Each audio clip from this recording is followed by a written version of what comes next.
go. What is going on, Cover One crew? Welcome back to the show. Hope everybody is good as always. I'm wonderful, man. What a weekend it was with the Bills victory. I'm still celebrating. My voice was pooch, man. That's why I didn't record on Monday. Got you covered here on Tuesday. The Ohio State Buckeyes winning the national championship on Monday. Unbelievable stuff going down, but we're still continuing grinding early on this fantasy football trend. We're talking player trends on the running backs as we enter in fantasy football offseason. Playoffs going to be wrapping up shortly, Super Bowl time, and then we're going to be deep diving into a lot of these rookies coming into the NFL draft, as well as I get you prepped for next year's class, as well as next year's fantasy football. It's going to be unreal. Stay with me. I definitely got you covered, but it's interesting to see, to cap off how these players did finish on the trends. I got a bunch of players for y'all. Let's talk these running backs, like I'm saying. Bucky Irving, first one on my board, and typically speaking, I'm going to tell y'all,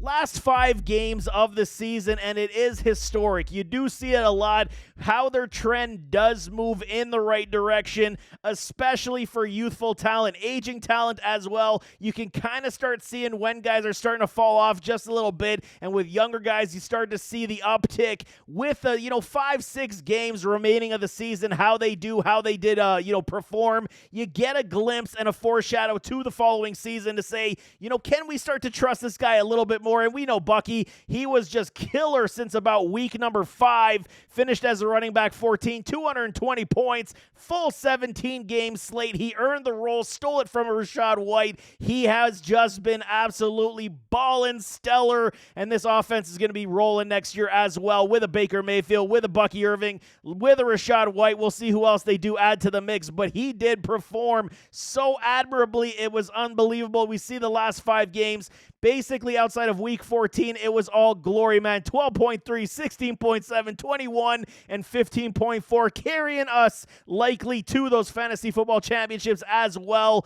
And the greatest aspect of it is the boom consistency rate. This is most important for me and how I evaluate my talent. This is just one aspect of it as well. Does not go into my entire model, but it is a big aspect of what we covet in these players. It's not the, point averages per game doesn't tell the full story. It's the boom rates, man. 64.7% for a Bucky this year. I fully expect this to increase. He did lose a little traction, like I said, as he started out the gates a little slow, didn't get a lot of, snaps and attempts early on, but he finished, 1,100 rushing yards, 8 TDs on 207 carries, and then added a lot of work in the receiving game as well. If he gets a little bit more in that receiving game, we can see, man, 207 attempts for 1122 is absolutely stellar. Under 250 rush attempts, you know what you're going to get out of a Bucky Irving each and every week. His stock is increasing and rising on the regular. Like I said, finished as a running back 14. Nothing to sneeze at for this rookie. His trend is definitely on the rise, man. Kenneth Walker the third, Seattle Seahawks, finished as the running back, 2,858 points, 11 games played, dealt with a lot of injuries, and you see right off the bat when you talk about a Kenny, I am a huge Kenny Walker the third supporter. However, we gotta make it clear and say, he just can't stay healthy at this point. When he's on the field, he's booming like a madman. 72.7% on that boom rate. He gets you the points you require every single week when he is on the field. But he deals with injuries, man. The ankles, the knee, the hip. He's dealt with hamstrings. It's just so many injuries this guy has to endure because he's such a tough runner, such a powerful runner. This is going to continue to be a problem. We got a great sample size, enough to say that this is an issue right now for us for a Kenny Walker III. Will I still continue to promote Kenny? Absolutely. His value to me right now, as we said today, is dropping slightly. Of course, with a Zach Charbonnet in the backfield as well. He was a lot more consistent, also finished with more points, only due in part to the fact that Kenny did miss a lot of time this year. You can see his last 5 games, he only played 1, man, and got you under 10 points. Not great, no bueno, man. We required Kenny down the stretch, and he definitely failed us. Still, you got to look, man, running back 28 after missing so many contests, it does still promote great point productivity potential. 500 yards on 154 attempts, 7 TDs. You know what he's able to do. He's starting to catch passes as well. well, which is so good. 53 targets, 46, 299. So you got to understand, he is a dynamo on the field. But how can we continuously trust this man? So for me right now, his trend is moving in the wrong direction, only due in part to those injuries. Outside of that, I love me some Kenny Walker III. Just hoping that he can stay healthy for a full 17. James Cook, our dude, Bills Mafia, baby. Running back 8, you guys go back to my videos early on. I mean, when I scouted a James Cook, I loved the skill set. A lot of people were naysayers saying he couldn't run between the tackles. He wasn't a 3-down back type of caliber. I told y'all, stuff that opinion from whoever's telling y'all. When I did the film on a James, his hands were good. Yes, he had some drop-in problems here in the NFL so far, but I told y'all, man, he is so good. He was basically left in neutral at UGA with the Georgia Bulldogs because they always run with a 3-back set. Now with these Buffalo Bills, back-to-back 1,000-yard season. Here we go again. 207 attempts for 1,016 rushing touchdowns. That was the biggest problem with the James Cook last year. I went on record last year as well when I evaluated his season a year ago, and I suggested if this man could get into the end zone at least 10 times combined with running and passing upside, he would be a top 10 running back. And look where we sit today. He is a top 8 running back right now, 250 points. We would like to see the yardage increase that much more, but I mean, on 207 attempts, you cannot get picky with this man. Almost 70% on the boom rate. Last 5 games, he was great, man. 25.8, 26.1, 11.3, and then week 18, 8.8, but that was basically because they rested all the starters. James was a killer for us every single week in, week out. High-end running back 2 to a low-end running back 1 every single week in this Bills offense that did make a dedication to run the football and run it well. We got to understand, man, James Cook contract is coming up for, negotiation. The window has opened up for the Buffalo Bills to offer him that contract extension, and I will be surprised if they don't give him something. We will see what the dollars are, but James definitely has indicated that, he is on the market to be paid handsomely as a premier running back in this league. You cannot teach speed, you cannot teach athleticism, and you cannot teach this type of ability, and you cannot coach it, man.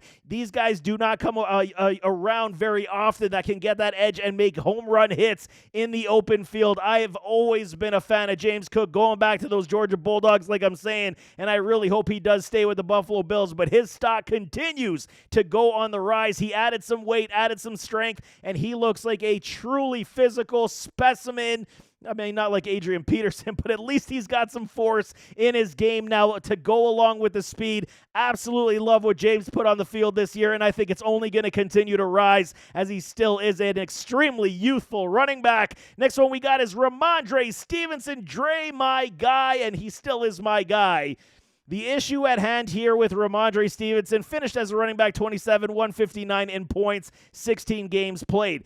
This year was not great for Ramondre whatsoever, man. 801 yards, not great. 7 TDs, 33 receptions. But, I mean, this Patriots team, they were in something of, the transitional phase with a Coach Mayo. Now Coach Mayo's out the door. They got themselves Vrabel as their head coach. Once again, they will be in a transitional period. They do got Drake May as a starting quarterback and so many wide receivers that we don't necessarily know yet who's going to take it. They're going to add some in free agency in the draft.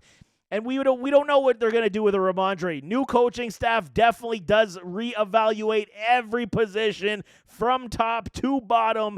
And Dre's a good running back. He has dealt with some fumbling issues. It's just this year I was completely off the bandwagon. The only reason I got him down right now is because they did not use him enough, and we do not know what his future does hold. Will he go to another club? Will he stay with the New England Patriots? Will they entrust him to carry the load this year once again? He's been dealing with some injuries as well. But even on the field in limited action, he still was a 50% boom rate player. So it's not dreadful, but he did not give us what we needed week in, week out. Very limited on the consistency for me to feel warm and fuzzy about. I did not like it, so that's why I got a Ramondre on the down as these New England Patriots will start to continue to build their roster, build it out. We'll see if Dre is part of this roster moving forward. Jonathan Taylor, JT, my guy as well. Love me definitely some Jonathan Taylor. Look at these last few games, man. Week 15, okay, 9.6, 16, 17, 18, 39.8, 26.6, 24.5.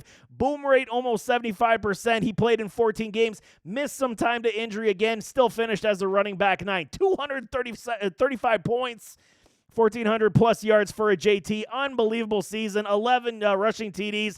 Will they figure out this quarterback situation? It's got nothing to do with the skill set of JT. I did not like the fact that he went back into the medical room once again this season and did lose time to injury again. That does concern me. There is a lot of wear on a Jonathan Taylor, man. Going all the way back to college through the NFL, there is a lot of wear and tear on his tires. But I think that, as we get maybe in the next 3 years-ish, we may see a JT fall off by then, but at this point, I'm still all in on a Jonathan Taylor. You got to know, what are they going to do with an A-Rich? Are they going to continue to move forward with him? Are they going to look in another direction? If they continue down this path, we know it's going to be run heavy with an A-Rich, so that's all pluses and positives for a Jonathan Taylor, almost 1,500 yards. This guy's a killer and a dynamo, and he can be trusted in all fantasy circles. They just got to round out the rest of this offense to make it that much more consistent, but him by himself, we know he is one of the creams of the crop at the running back spot, especially for fantasy football. Last one on the board is Taj Spears. Definitely rising up my board on the trends. Finished as a running back 43, almost 100 points. Played in 12 contests. Yes, the consistency is not great, man. 33.3 points, but it's because Tony Pollard ran with the show. Tajay did deal with some injuries, concussions, knee issues, etc. Only got 84 touches on the season. However, the last 3 games that he did play, 24 points, 20 points, and 11 points respectively. He took over from a Taj Spears, and he looked good. He looked dominant in this offense, and with the first overall pick, they will be selecting likely a quarterback as well, depending if a trade does transpire. We hear a lot of rumors already, but Taj Spears is one of these guys that I think that they do need to integrate in this offense that much more, regardless of who the quarterback is. If it is another rookie quarterback, they're going to have to lean upon the ground game that much more. So Tony Pollard did carry the ball a lot, and we saw how many injuries he did sustain. When Tajay came in, he was able to take the workload as the running back one and score in bunches, man. 44 points in week 16 and week 15 respectively. That is nothing to sneeze at without question. I think the future is definitely on the rise for a Taj Spears. He is definitely rising up my board. This man just needs an opportunity, and he's definitely going to do wonders. But there you have it. That is early off-season player trends on these running backs. Absolutely, getting the, pulse on where these guys sit today. Going to have tons of content for you guys as always, so do not go no place. I'm going to get you guys so prepared. You guys are going to know the players just like me, and that's my goal anyway. But nevertheless, as always, don't forget that like button and that subscribe button. Jump in those comments. Give me your thoughts. And we'll see you next time. I am out.